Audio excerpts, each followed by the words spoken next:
Thank you so much. I mean, should be okay if I call you David. Yes, that's fine. Thank you. Thank you. And you are Abdullah, is that right? Yeah. Okay. Just call me Abdullah. It's fine. Yeah. Okay. So I'm also an academic. I teach politics and international relations. So I'm more in the like Middle East politics. Yes. So Edward Said plays a big role in my life. Yes. So Understood.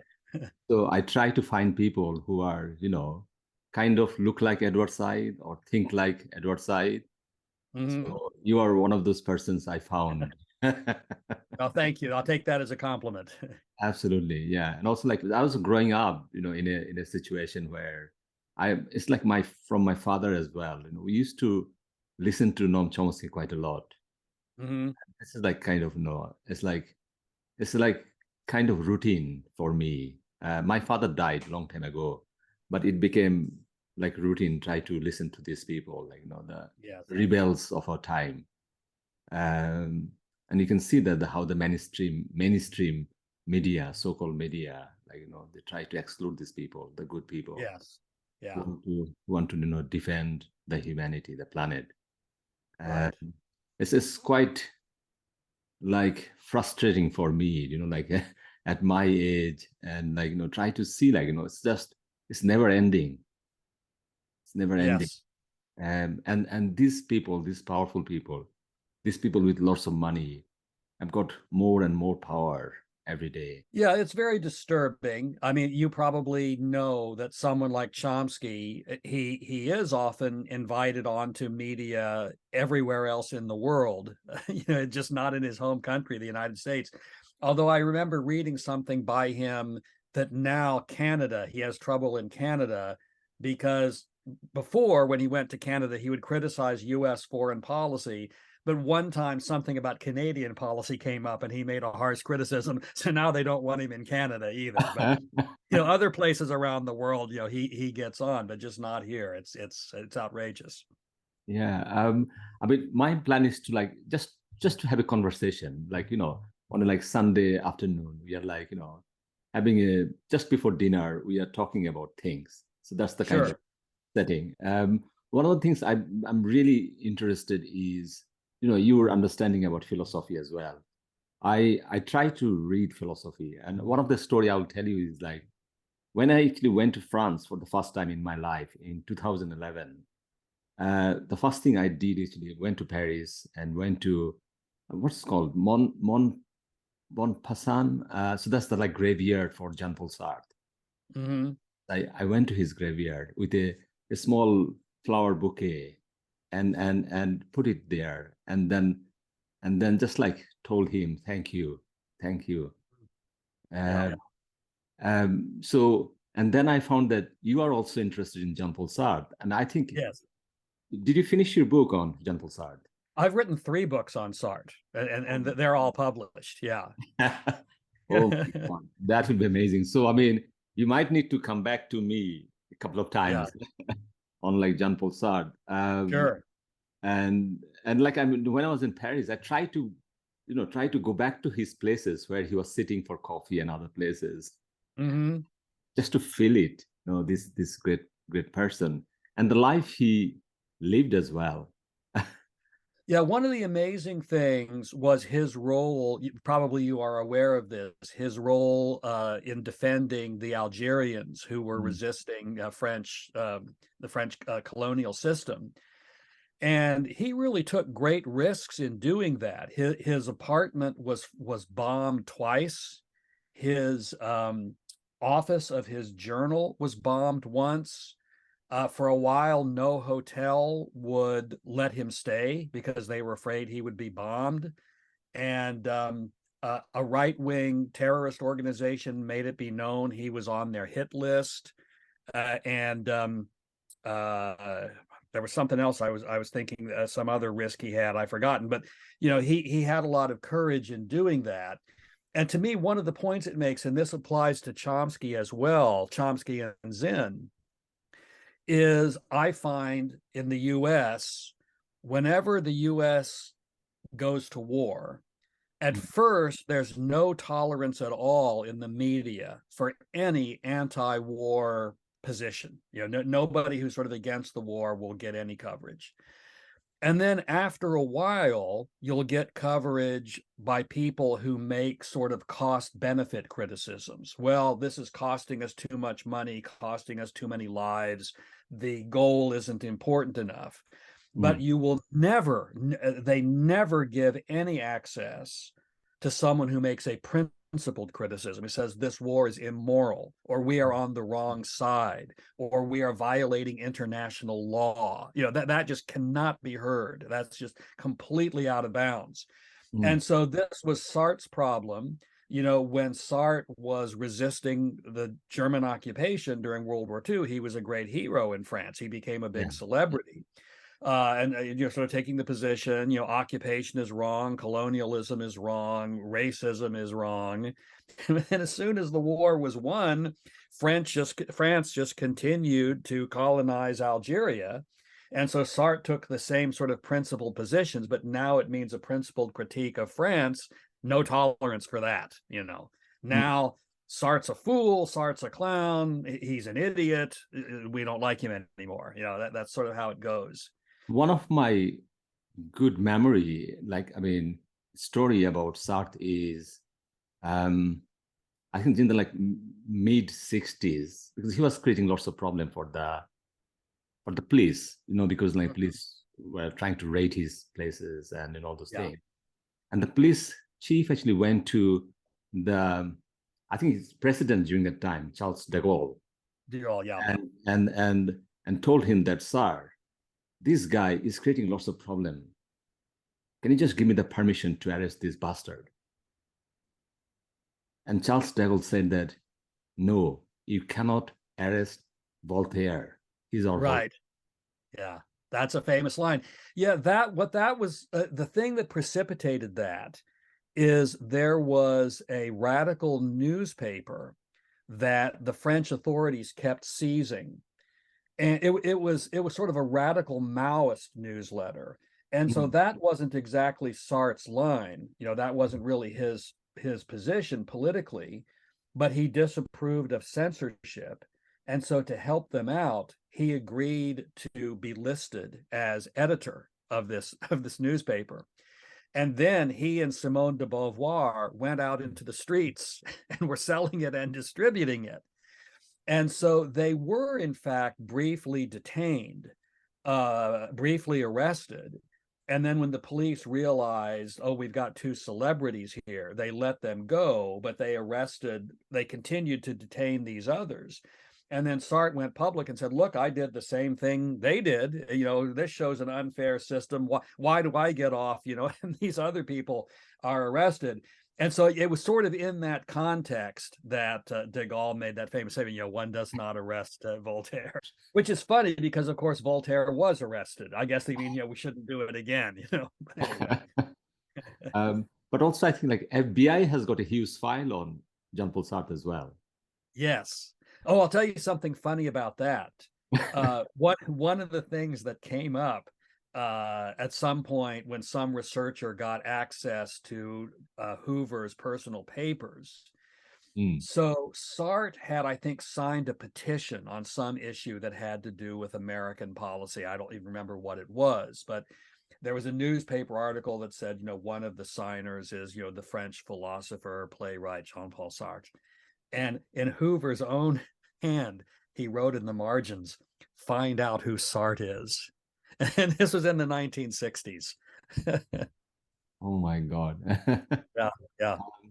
Well, the FBI, it's ridiculous the kind of people they kept files on.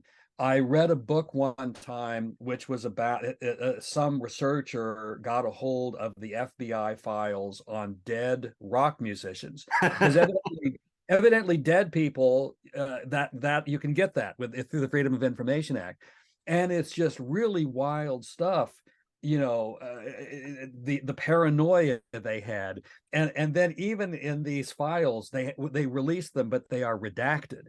So the one on John Lennon, it talked about his song, All We Are Saying Is, blank, blank, blank, blank. They blacked out give peace a chance for reasons of national security. I mean, a skilled satirist couldn't make this stuff up, but anyway. So peace is a national security problem. Right, right. And a song about it, that's a big problem, right? Like David, I mean, one more thing. I really want to know about the human part of our story as well. So will it be Mhm. okay if I ask you like where you born, raised? Will that be Oh, okay? sure. I was born in 1958. I grew up in Kansas, mostly in Topeka, Kansas, which is the capital city of Kansas. But I went to college in Boston. I went to Boston University, and that's where I took a couple of courses from Howard Zinn. So that's how I knew Howard Zinn. And then I went to graduate school, got my Ph.D. at Northwestern University, which is in a suburb of Chicago. And then most of my academic career, in fact, since 1989, I've been at Purdue. Now it's called Purdue Northwest. It's a regional campus of Purdue University. Mm, mm. I mean, bit of like pertinent question. Like, I mean, I'm really interested in this particular question is like about our parents, like looking back, I mean, how do you think your parents shaped your understanding about your world? Well, that's a good question. My father died when I was only 4 years old, so I Oh, don't remember him very well. So I can't say too much about him. My mother, um, my mother was, here's something I can tell you. Before our family moved to Topeka, which is a medium-sized city, when that happened when I was about 11, I think. So from age 4 to 11, we lived in a very small town called Carbondale, Kansas, population under 2,000, a very rural small town. Had no library, as you might imagine. mm, But my mother, I had two sisters, so there are three kids. She took us into Topeka to the library every 14 days because you could check out books for 2 weeks. So all three of us like to read. And so she took us there, and it's about a 20-mile drive, so not completely insignificant. So that's certainly one thing she did. And it was also that town did not have a kindergarten. I was the youngest child, so my older sisters, they were in school, and I wanted to be in school. And so, but there was no kindergarten in my town. It starts with first grade. But there was kindergarten in a town maybe a dozen miles away. And so my mother, she had to fill out forms and agitate and what have you, but she got me into the kindergarten there because I wanted to go to school. So she did things like that. Now, we didn't always agree about everything. I mean, for example, she was raised to be quite religious, and mm, I became an atheist at about age 5, so there were some disagreements, but she very much fostered my interest in reading and learning about the world and all of that. And in terms of politics, you know, uh, she, was not as far left as I am now, but she was definitely left of center, and she helped me understand things. So, like, I remember, here's one of my childhood memories. I remember one time when I was pretty young, 6 years old, 7 years old, something like that. We had on the TV the Jerry Lewis muscular dystrophy telethon, mm, and he made a racist joke. He joked. His joke was the way Chinese people name their kids is they throw silverware up in the air, ping pang yang yang, and then they name their kids after that. And I laughed at that, and my mother scolded me and explained what an ugly joke that was and why I shouldn't laugh at it. So she helped with things like that. So yeah, I owe a lot, I think, to the way my mother raised me. mm, mm. One of the interesting factor is like your interest in philosophy. Yeah. When did it start? It started when I was in high school. And the joke, it's only a half joke. There's a lot of truth in it. The joke I always tell is it's because it wasn't taught in school. So like, let me make a comparison to history. When I took history in school, I thought history was a boring subject. And it's because it was just taught as ladling out names and dates and things like that. But I was always a really avid reader. And so at a certain point, it was definitely when I was in high school, maybe about junior in high school, I just encountered some philosophical texts in the library. So one of the first authors I read was Bertrand Russell. He was a good entree into philosophy because he writes very, very clearly and has a great sense of humor and so on. And I discovered Sartre pretty early on too. So I read Being and Nothingness on my own when I was in high school. And the first time I read it, I probably only understood about 10% of it, but there was enough there that I then read it again and got maybe I got 20% more, that kind of thing. So I got into it on my own. And then I went to college as a declared philosophy major, which is almost unheard of. Most philosophy majors, what happens is they go to college, and to meet distribution requirements, they take a philosophy course and they like it. Mm, I already liked it. And then when I took courses, I loved the courses. I thought philosophy courses were just fantastic. So mm, that's pretty much how I got into it. Never with any thought of it being a career. It was just really what I liked. And so when I was, finishing up undergrad, I thought, well, I want to continue, so I applied for grad schools and got mm, into a good grad program and just sort of kept going. And mm, still, that's kind of my main motivation. I like teaching, but really I want to just keep learning, and mm, having an academic job is a way to do that. mm, mm. Mm. Like, I mean, I always like get like excited about this question. Like, I mean, how a person, like at what point a person knows that he or she is a philosopher? Well, I don't know how to answer that. I just knew that I liked philosophy.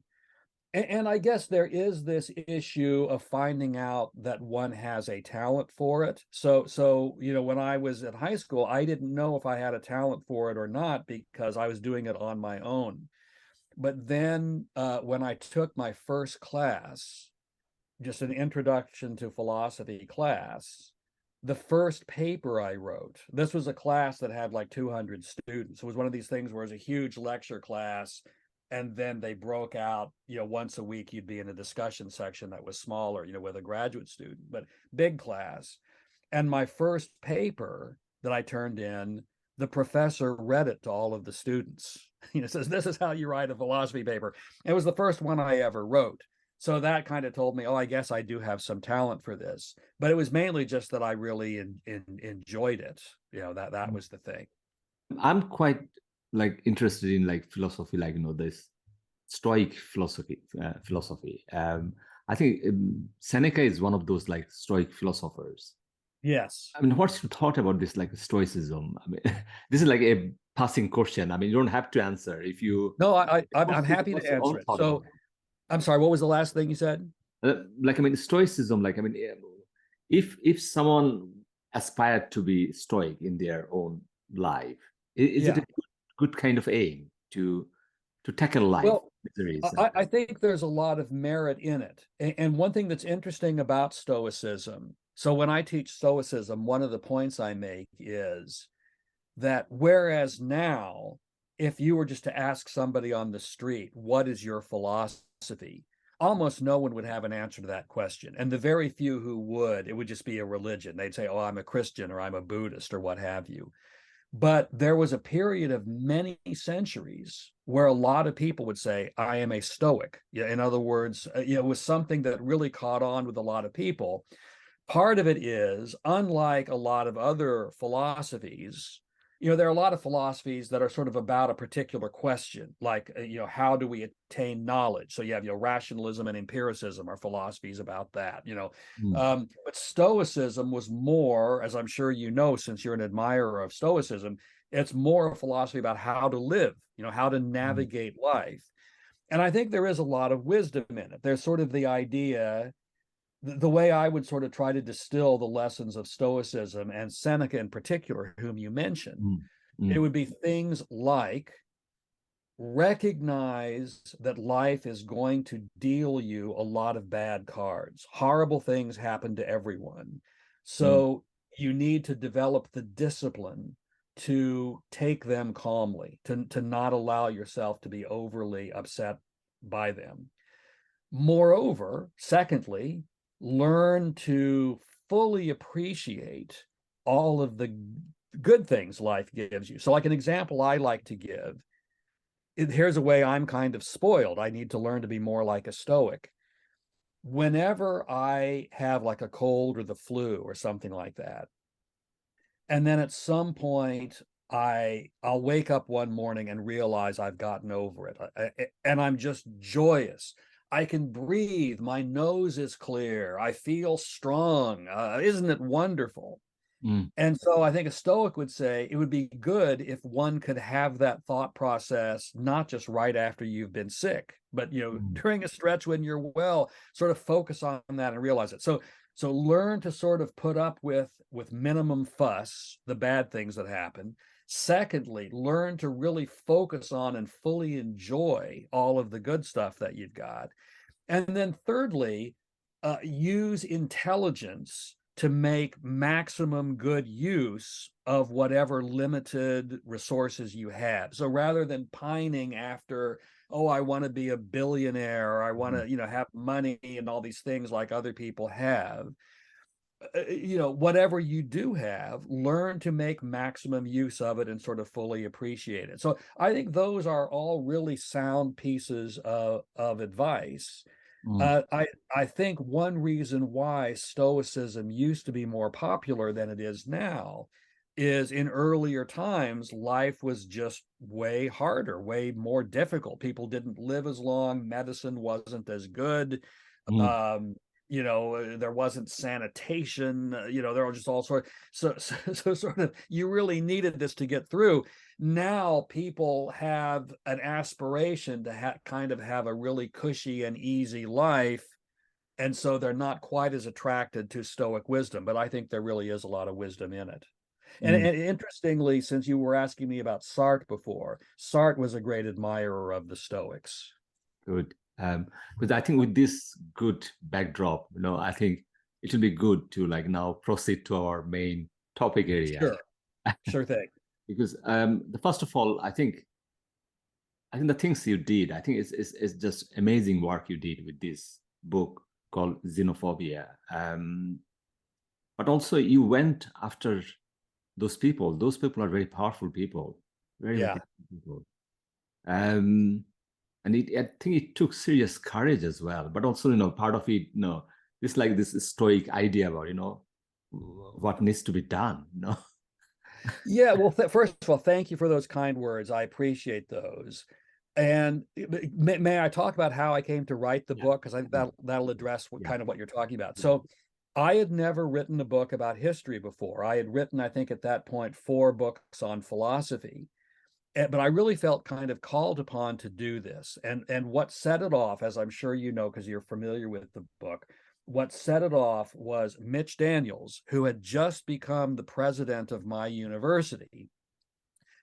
An Associated Press reporter, through a Freedom of Information Act search, had gotten a hold of his emails when he had been governor of Indiana, which he had just been prior to becoming president of Purdue.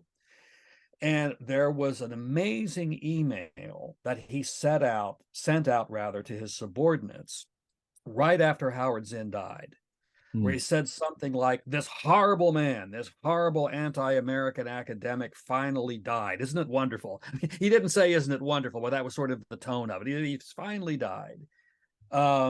I want to know, is his horrible book, People's History of the United States, being taught for credit anywhere in Indiana? And if it is, we've got to stop it. We've got to ban it, blah, blah, blah.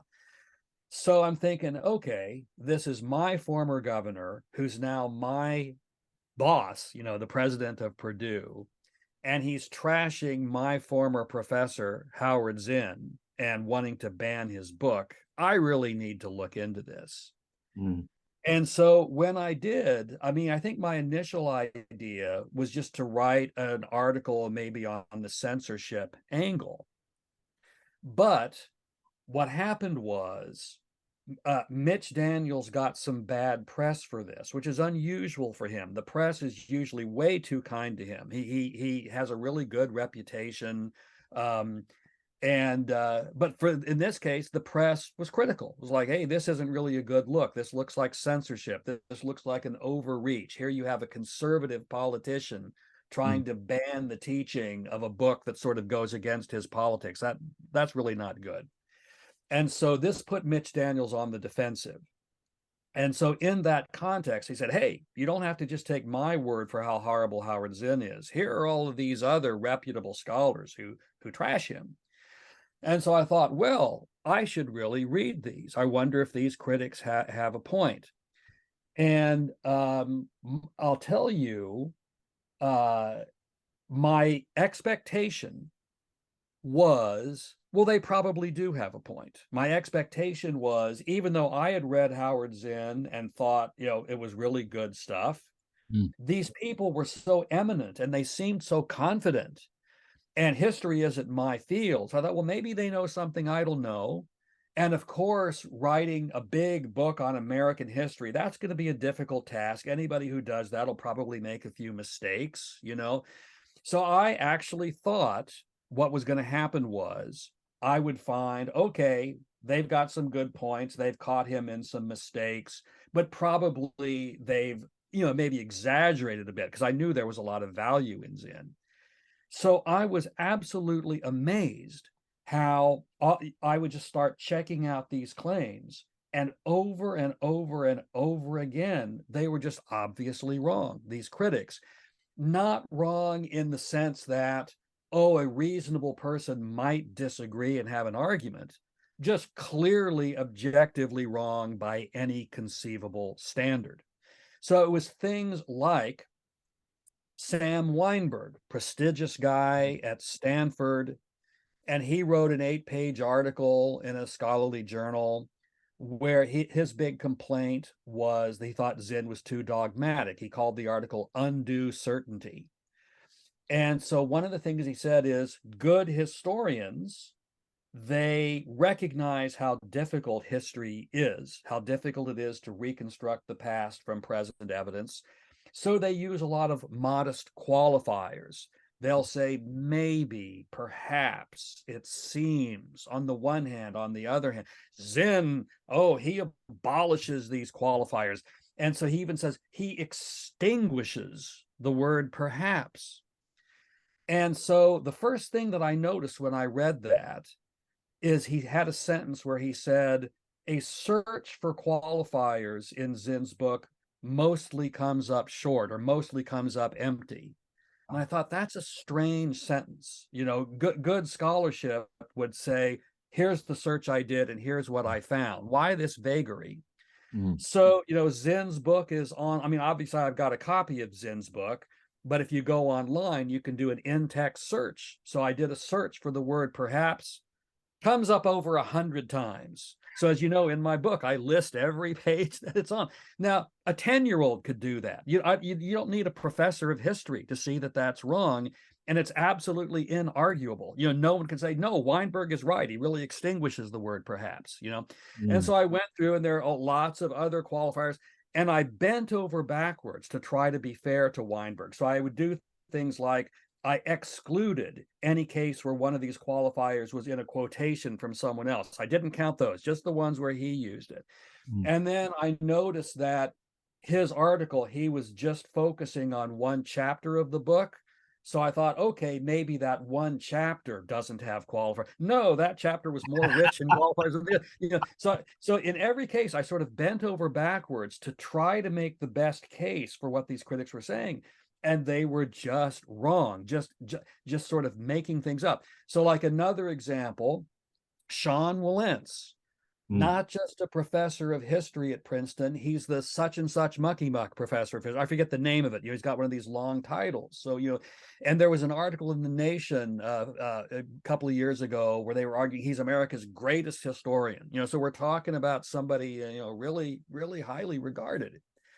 And so when Zinn died, there was an article in the Los Angeles Times where the reporter contacted a number of leading historians to ask them what they thought about Howard Zinn. And some of them had positive things to say. Mm. But Wilentz, he said at one point, well, Zinn had this overly simplified view where every president was a stinker. And that can't be right. Abraham Lincoln freed the slaves, but you'd never learn that from Howard Zinn. So I opened up the book, A People's History, to the chapter on the Civil War. On the very first page, I found the sentence, "It was Abraham Lincoln who freed the slaves." I mean, it's just amazing.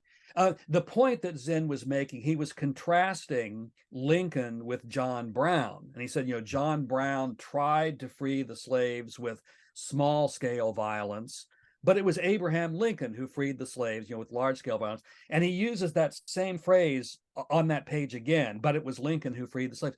And so here's one point that I like to make whenever I talk about this. These kinds of mistakes, I've only mentioned two. I could go on and give you hundreds, but let's just take those two. And there are several that are in this category where I think it's interesting to ask yourself these three questions. One, how could you make a mistake like that? I mean, lots of times when someone makes a mistake, you can kind of see how an intelligent, well-meaning person might have made a mistake like that. Mm. But these mistakes, I can't come up with a good theory on how you could make that mistake. When a book has the word perhaps over 100 times, how do you end up saying he extinguishes the word perhaps? I have no good theory on that. Same thing here. And maybe I should say no theory about how an honest, ethical person could make a mistake like that. So let's take the Sean Wilentz one. Here I can sort of imagine how he might have made the mistake. He probably has it in his mind. Oh, Zinn's very dogmatic and simplistic, and he's very critical of all these presidents. So probably in his mind, yeah, he's got nothing good to say about any of them. He doesn't even acknowledge that Lincoln had any role in freeing the slaves. And then he's so arrogant that he doesn't even bother to check before saying it. And notice the context. The man has died, and we're being asked, okay, can you make sort of a comment on his career? And you come up with this slamming criticism, and you don't even bother to check whether it's accurate. What kind of a person does something like that? So anyway, so my first question is, how do you make a mistake like that? Secondly, can anyone point to any mistake that Howard Zinn has ever made that is on this scale? Nobody's even ever really accused him of making a mistake on this scale.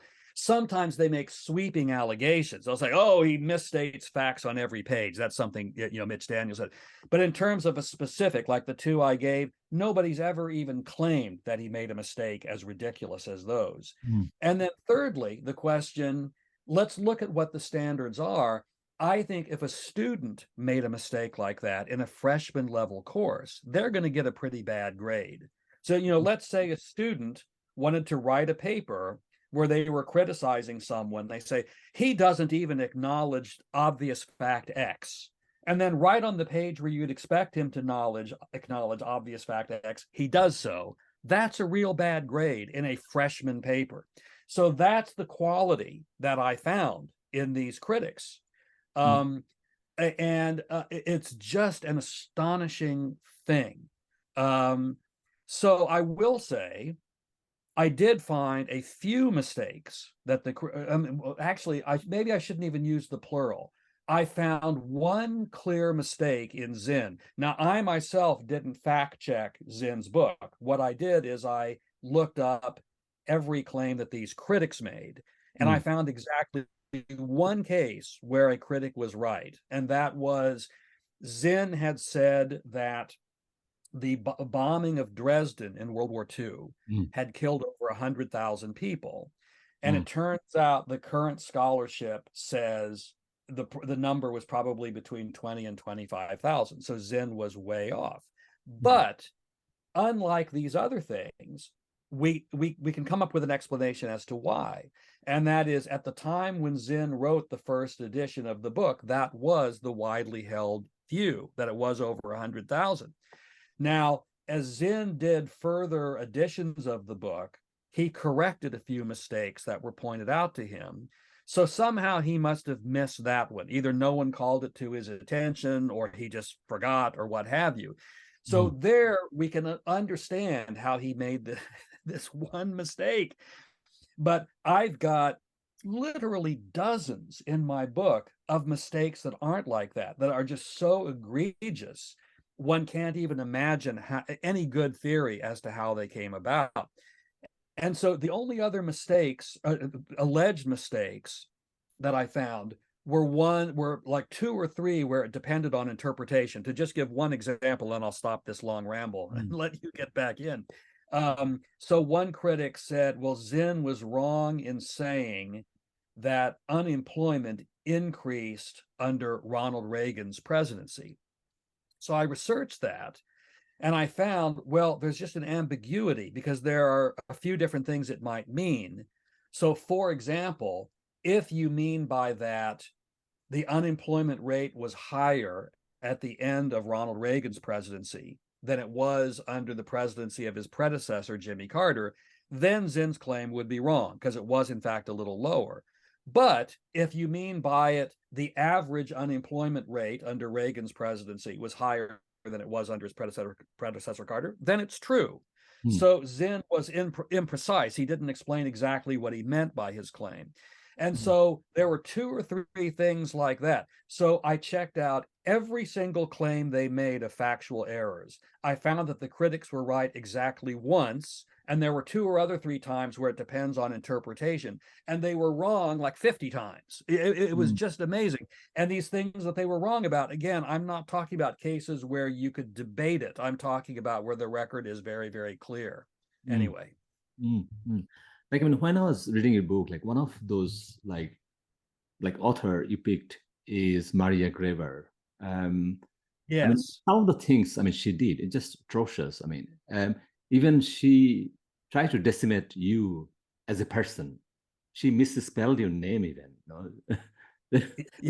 Yeah, she got my name wrong a couple of different ways, and she was confused about, she mixed up my identity with the identity of a person who wrote a newspaper article about a talk I gave. It sort of showed less than fourth grade level reading skills. It was just really remarkable.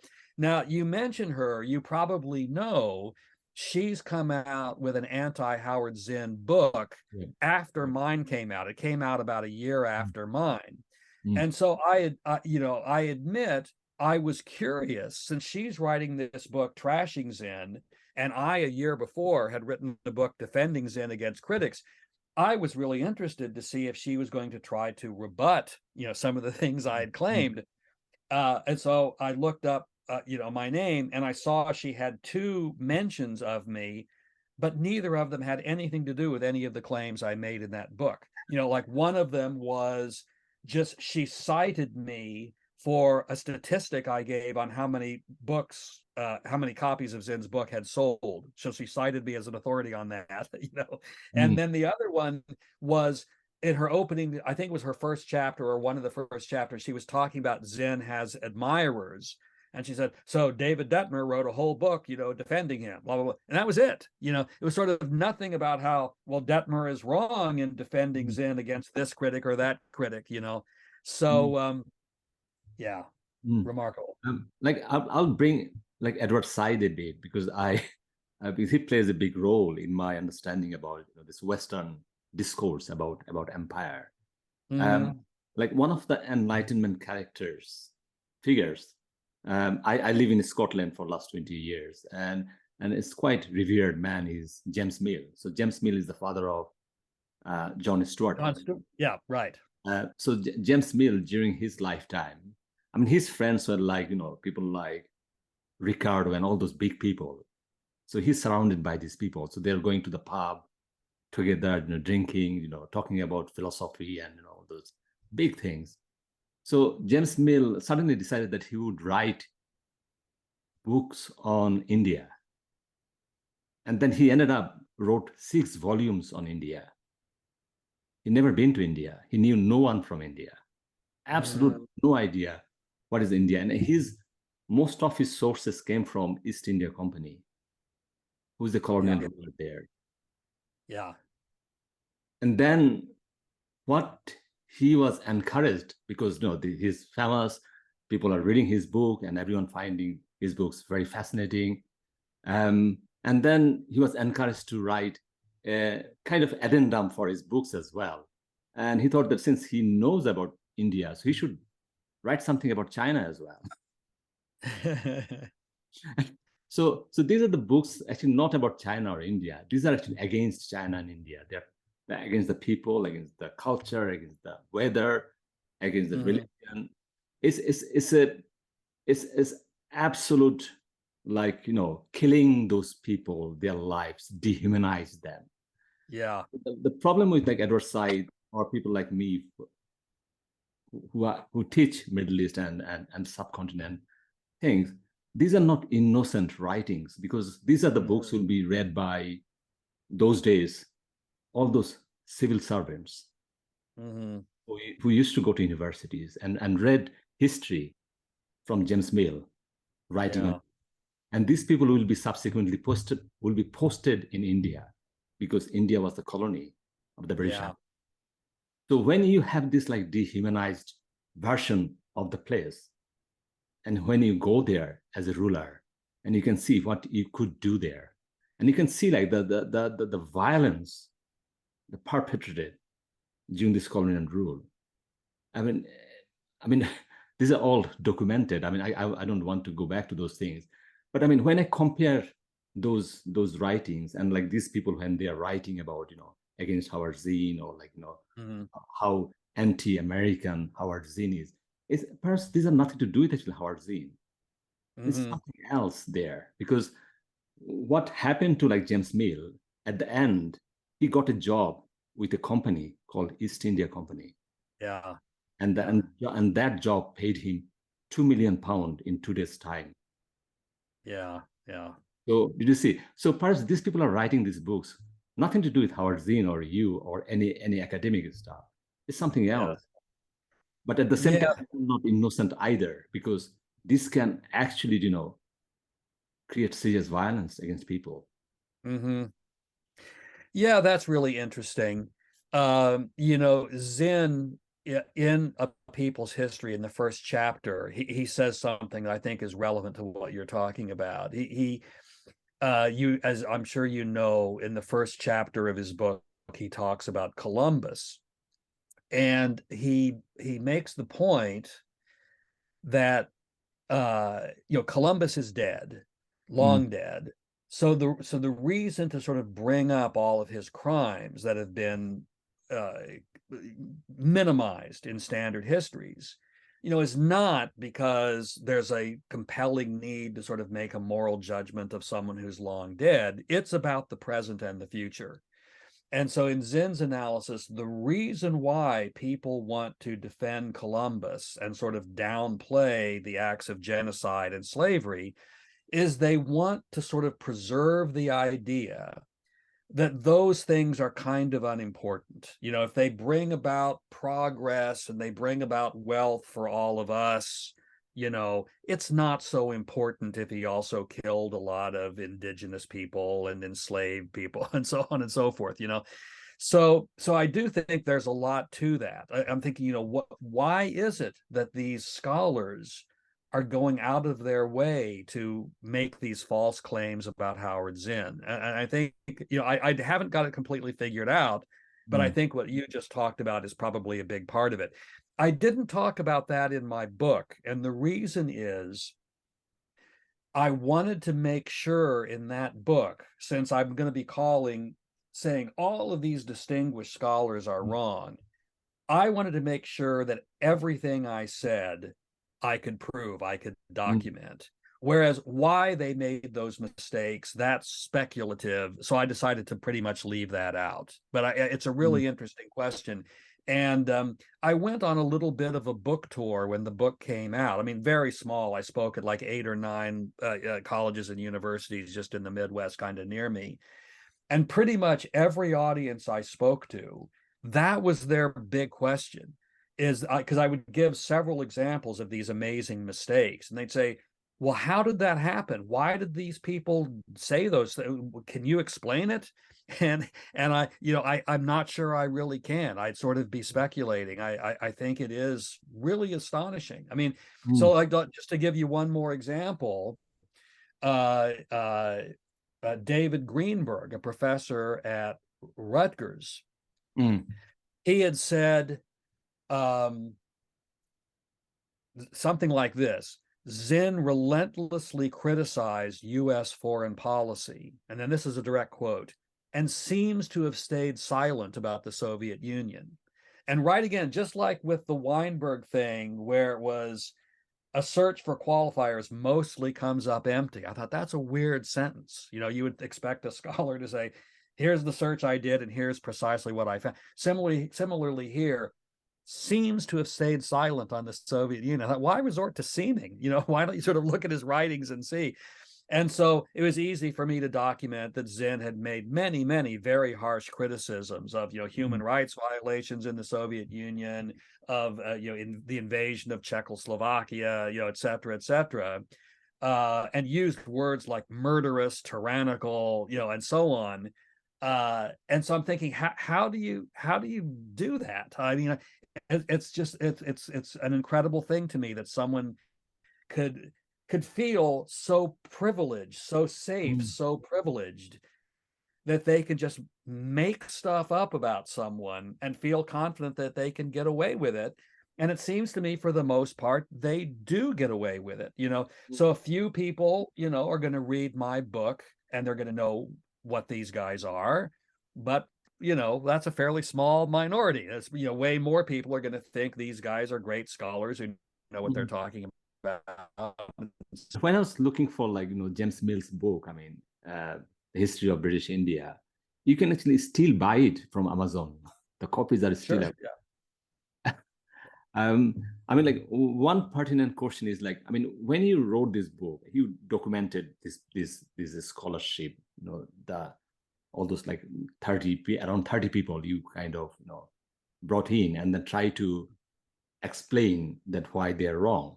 Did any of them come back to you or write anything about that? Okay, I'm sorry, I was wrong. Did anyone come back to you? That's such a good question, and I'm glad you asked me. So far as I know, first of all, absolutely none of them have contacted me. And so far as I know, only one of them has ever made any comment on what I did. And that person was Sam Weinberg. And I've got the text here. I can tell you what he said. So someone that I don't know, someone named Mike Reynolds, tweeted him back in September 23rd, 2018, and said this: "Hey, Sam Weinberg, I would love to hear you respond to David Detmer. He seriously calls into question key aspects of your critique of Howard Zinn." This is Weinberg's reply. The Slate piece, okay, I have to back this up to explain this. So in my book, I was writing about an article that he had done in a journal, an 8-page article in a journal.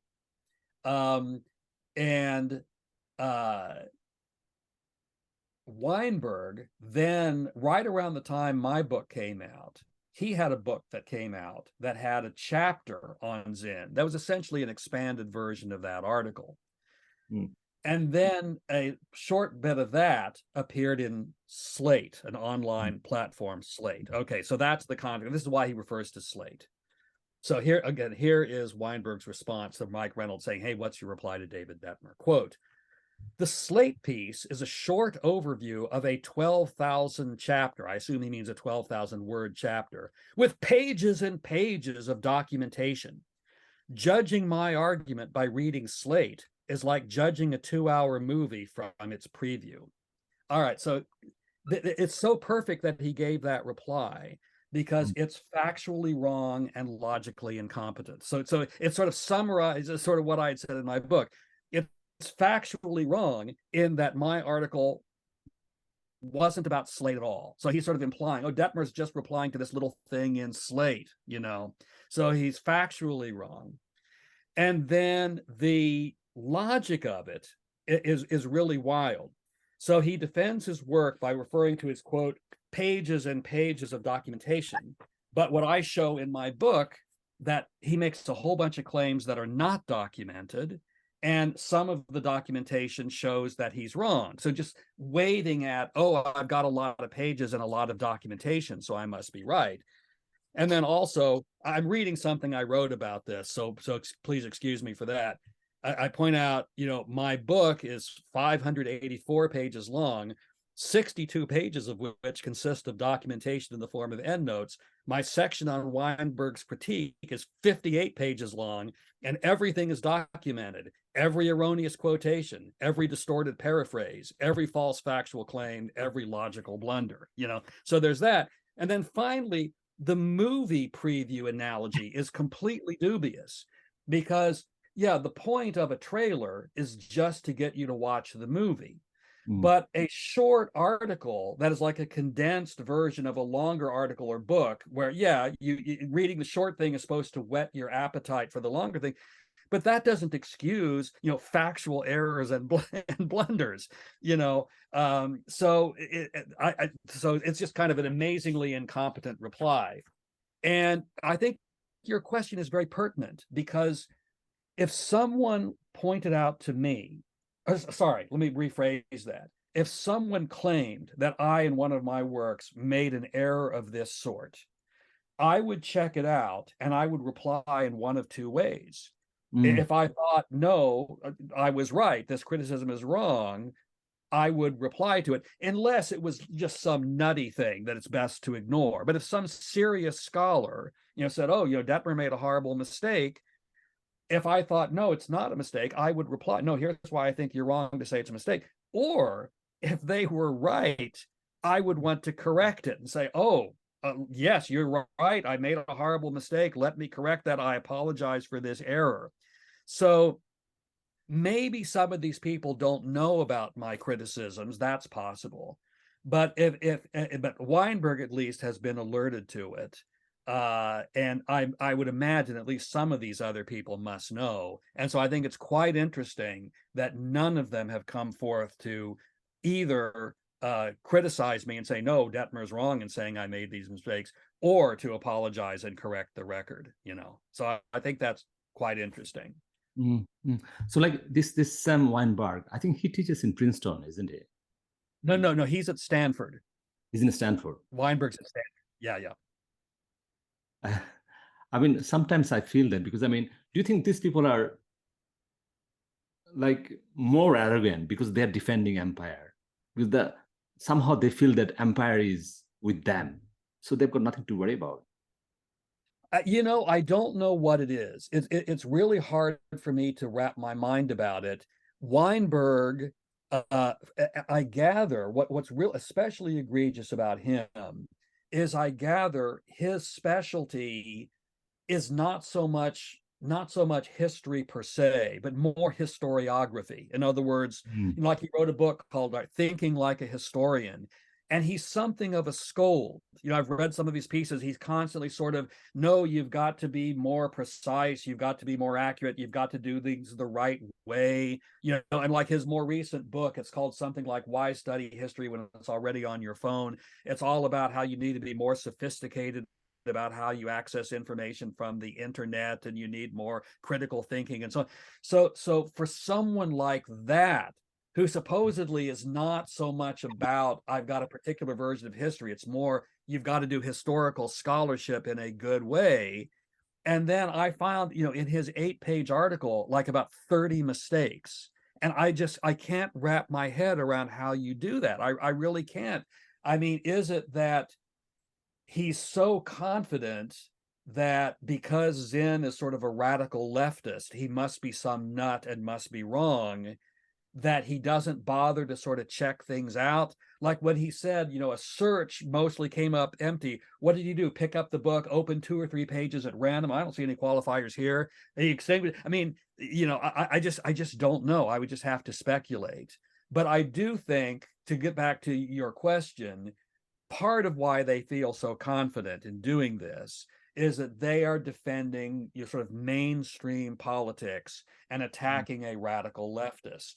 And so I think they figure, the only people who are going to attack them are other sort of radical leftists who can be ignored. So that's probably part of it. But again, that comes under the heading of speculation. I don't really know why they do it or how they do it. Mm. I'm like one of the I'm not sure whether this will be a good parallel example. I mean, but I'm kind of tempted to say this story. So one of my colleagues here, I mean, he's expert on Russian politics, and he sometimes says this these outrageous, acts by Putin. So, for example, Putin does elections, normal elections, he does, and sometimes he gets in certain area, he gets vote over 100%, 105% he got vote. So that doesn't make any sense logically. Right. You cannot get Yeah. But what Putin does, he doesn't even correct it. He says yeah, what can you do? Mm-hmm. Yeah, so can you do anything about this? Mm-hmm. So I mean, that kind of I don't know, full control, arrogance that yeah, I can do it. Deal with this. It's interesting. I've kind of given up on doing that. This sounds non-responsive, but what you said make me think of this. I haven't done much of this, but when my book first came out, I did approach 2 or 3 kind of mainstream historians that I knew and said, and showed them my chapter on Weinberg or something and asked them to respond. And it was interesting, their response. They'd say things like, yeah, well, that's interesting, but I still think Weinberg has something of a point. And then they'd go on about why they don't like Howard Zinn. And so, again, none of them pointed to any error that they thought I made. None of them said, well, yeah, you said that Weinberg made this mistake, but you're wrong. That's not what he was saying. Or he said that and he was right, and your claim that he's wrong. They didn't do that. They just kind of brushed it away. It's like, yeah, that's interesting what you did, yeah, but here's why I don't like Howard Zinn, and here's why I think Weinberg is better, or whatever, And so it's like, supposedly they're outraged at Zinn because they think, he's a bad historian in some way. They think he's too simplistic or too one-sided or too propagandistic. But they obviously don't hold these mainstream historians to the same standards. They just sort of wave off these mistakes because they're still kind of taking the right position. So I know that's not exactly what you're talking about, but it's sort of like the Putin thing. Yeah, who cares if it's 105%? It doesn't make any sense. I mean, the point is, I won, and who cares about these little details? So it could be that it's just sort of driven by, what conclusion did you arrive at, not how did you get there. I mean, because I'm aware of time, so I'll not spoil everything today. You have to come back to me, David. We have got lots of things to talk about. I'd be happy to. One thing is one common thread from all this, all these people. I think one common thread is they decided that Howard Zinn was anti-American. Mm-hmm. But you yourself had some kind of lived experience with him as well. Mm-hmm. Yeah. What's your take? Was Howard Zinn anti-American?